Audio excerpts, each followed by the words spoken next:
வணக்கம். இன்னைக்கு நான் உங்களுக்காக என்ன கண்டென்ட் கொண்டு வந்திருக்கேன் அப்படின்னா, இந்த உலகத்திலேயே ரொம்பவே வித்தியாசமான ஒரு நாடு நார்த் கொரியா. அந்த நார்த் கொரியாவை பத்தின 5 இன்ட்ரெஸ்டிங்கான விஷயங்கள பத்தி தான் இன்னைக்கு நம்ம இந்த வீடியோல ஃபுல் டீட்டெயிலா பார்க்க போறோம். நீங்க இதுவரைக்கும் நம்ம சேனலை சப்ஸ்கிரைப் பண்ணாம இருந்தீங்கன்னா சப்ஸ்கிரைப் பண்ணிக்கோங்க. 1948ஆம் ஆண்டு இலங்கை பிரிட்டன் கிட்ட இருந்து சுதந்திரம் அடைஞ்சாங்க. இலங்கை சுதந்திரம் அடைஞ்ச உடனே இலங்கையோட ஆட்சி அதிகாரம் சிங்களர்கள் வசம் போகுது. சிங்களர்கள் தமிழர்களை இரண்டாம் தர குடிகளை மாற்றுறாங்க. அது மட்டும் இல்லாமல் தமிழர்களோட உரிமைகளையும் பறிக்கிறாங்க.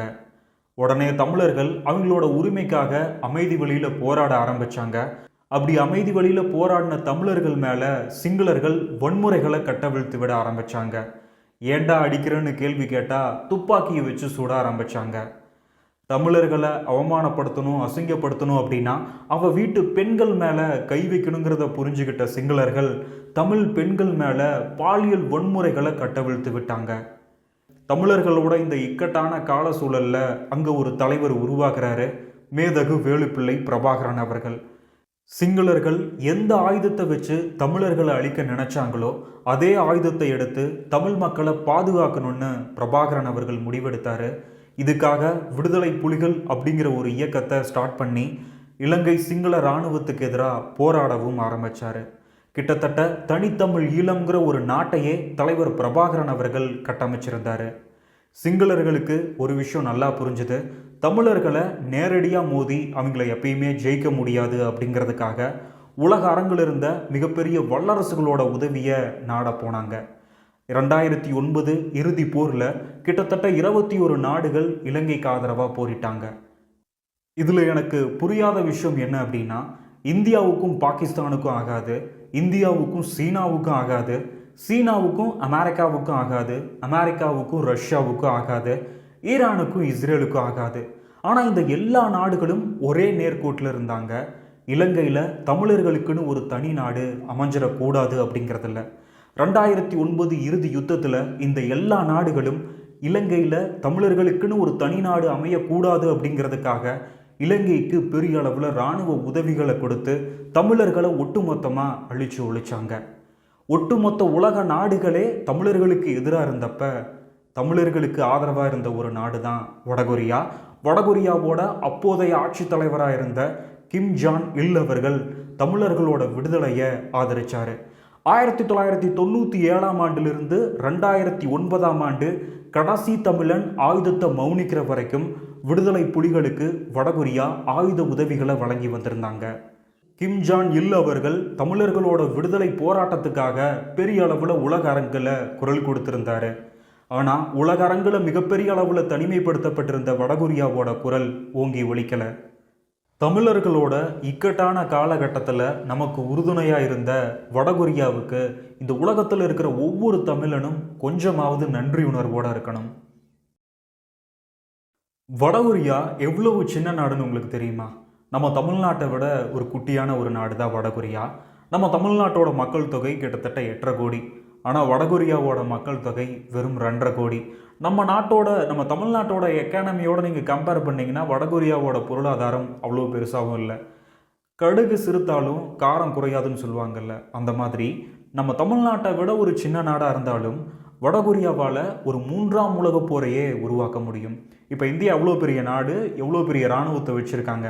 இந்தியாவால் ஒரு 3ஆம் உலக போரை உருவாக்க முடியாது. அந்த கெப்பாசிட்டி இப்போதைக்கு இந்தியா கிட்ட கிடையாது.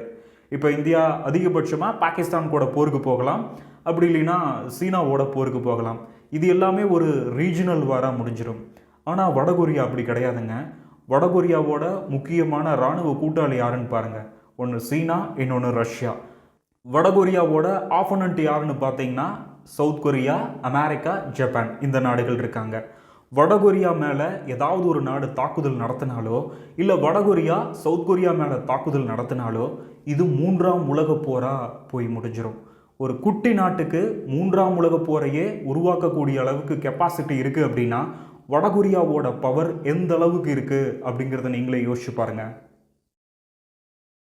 வடகொரியாவால் ஒரு 3ஆம் உலக போரையே உருவாக்க முடியும்னு சொன்னேன். இப்போ அவங்களுடைய இராணுவ வலிமை எந்த அளவில் இருக்குன்னு பார்த்துருவோம்.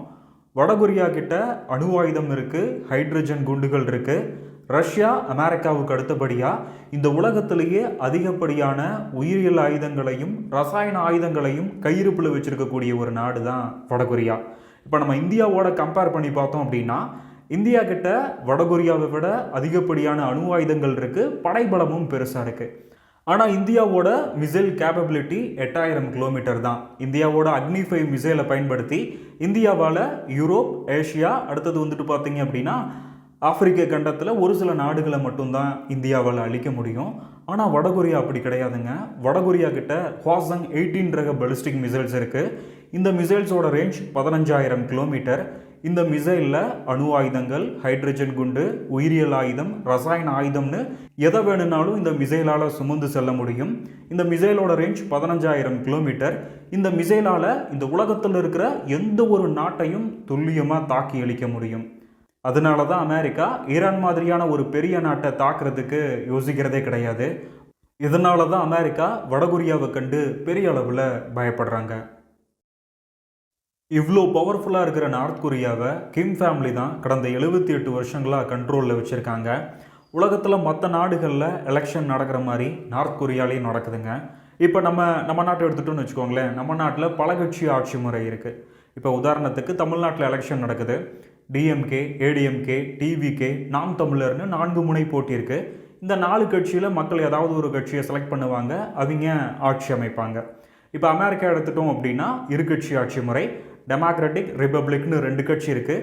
2 கட்சியில் ஏதாவது ஒரு கட்சிக்கு அந்த மக்கள் வாக்களிப்பாங்க, அவங்க அமெரிக்காவை ஆட்சி பண்ணுவாங்க. ஆனால் வடகொரியாவை பொறுத்த வரைக்கும் தொழிலாளர் கட்சின்னு ஒரே ஒரு கம்யூனிஸ்ட் கட்சி தான் இருக்குது. மக்களுக்கு வேறு ஆப்ஷன் கிடையாது, அந்த கட்சிக்கு தான் மக்கள் ஓட்டு போடணும். சமீபத்தில் எலெக்ஷன் நடந்தது. 99.93% பேர் அந்த பார்ட்டிக்கு தான் ஓட்டு போட்டிருக்காங்க. கிம்மை ஆட்சித் தலைவராக தேர்ந்தெடுத்திருக்காங்க. கிம்முக்கு எதிராக 0.07% பேர் வாக்களிச்சிருக்காங்க. நார்த் கொரியாவில் இதுதான் நடைமுறை. பருத்தி மூட்டை குடவுன்லேயே இருந்திருக்கலாம் அப்படிங்கிற ஒரு டயலாக் இருக்குல்ல, அதே மாதிரி தான் இப்படி ஒரு எலெக்ஷனை நடத்துறதுக்கு நடத்தாமே இருக்கலாம். அடுத்ததாக நார்த் கொரியா மேலே உலக நாடுகள் பெரிய அளவில் வைக்கக்கூடிய குற்றச்சாட்டு, அங்கே இருக்கக்கூடிய ஊடகங்களுக்கு பெருசாக சுதந்திரம் கிடையாது, மக்களால் கவர்மெண்ட்டை எதிர்த்து கேள்வி கேட்க முடியாது, கருத்து சுதந்திரம் கிடையாது, அரசாங்கத்தை எதிர்க்க அப்படிங்கிற ஒரு குற்றச்சாட்டு இருக்குது. பயங்கர ரெஸ்ட்ரிக்ஷன் இருக்கக்கூடிய ஒரு நாடு அப்படிங்கிற ஒரு குற்றச்சாட்டை முன்வைப்பாங்க. இதை நம்ம நாட்டோட கம்பேர் பண்ணும்போது உங்களுக்கு கள நிலவரம் என்ன அப்படிங்கிறது புரியும். இப்போ தமிழ்நாட்டில் இருக்கக்கூடிய நியூஸ் சேனலில் 90% டிஎம்கேவுக்கு சார்பாக இருக்காங்க. இதை நேஷ்னல் லெவலில் எடுத்துட்டோம் அப்படின்னா இந்தியாவோட ஒட்டுமொத்த நேஷ்னல் மீடியாவில் 90% பிஜேபிக்கு ஆதரவாக இருக்காங்க. பிஜேபியும் டிஎம்கேவும் அவங்களுக்கு எதிரான நியூஸை இந்த நியூஸ் சேனலில் டெலிகாஸ்ட் பண்ண விட மாட்டாங்க. அந்த அளவுக்கு அவங்க இந்த நியூஸ் சேனல்ஸை கண்ட்ரோல் பண்ணுறாங்க. வெறும் 5 வருஷம் 10 வருஷம் ஆட்சி அதிகாரத்தில் இருக்கக்கூடிய இந்த கட்சிகளால் இவ்வளோ விஷயம் பண்ண முடியும் அப்படின்னா அங்கே 3 தலைமுறையாக நார்த் கொரியாவை கண்ட்ரோல் பண்ணக்கூடிய கிம் ஃபேமிலி எந்த அளவுக்கு அங்கே இருக்கக்கூடிய ஊடகங்களை கண்ட்ரோல் பண்ணுவாங்க அப்படிங்கிறத பாருங்கள். இதை நான் நார்மலைஸ் பண்ண விரும்பலை, பட் ஊடக சுதந்திரம் அப்படிங்கிறது ரொம்ப முக்கியம். அரசாங்கத்துக்கு எதிரான கருத்துக்களை தெரிவிக்கிறதுக்கு மக்களுக்கான உரிமையும் இருக்குது. நார்த் கொரியாவில் இந்த நிலைமை வெகு விரைவில் மாறணும் அப்படிங்கிறது தான் நம்ம எல்லாத்தோட விருப்பமாகவும் இருக்குது. எனிவே இந்த வீடியோ பற்றின உங்களோட கருத்துக்களை கமெண்டில் லீவ் பண்ணுங்கள். நன்றி.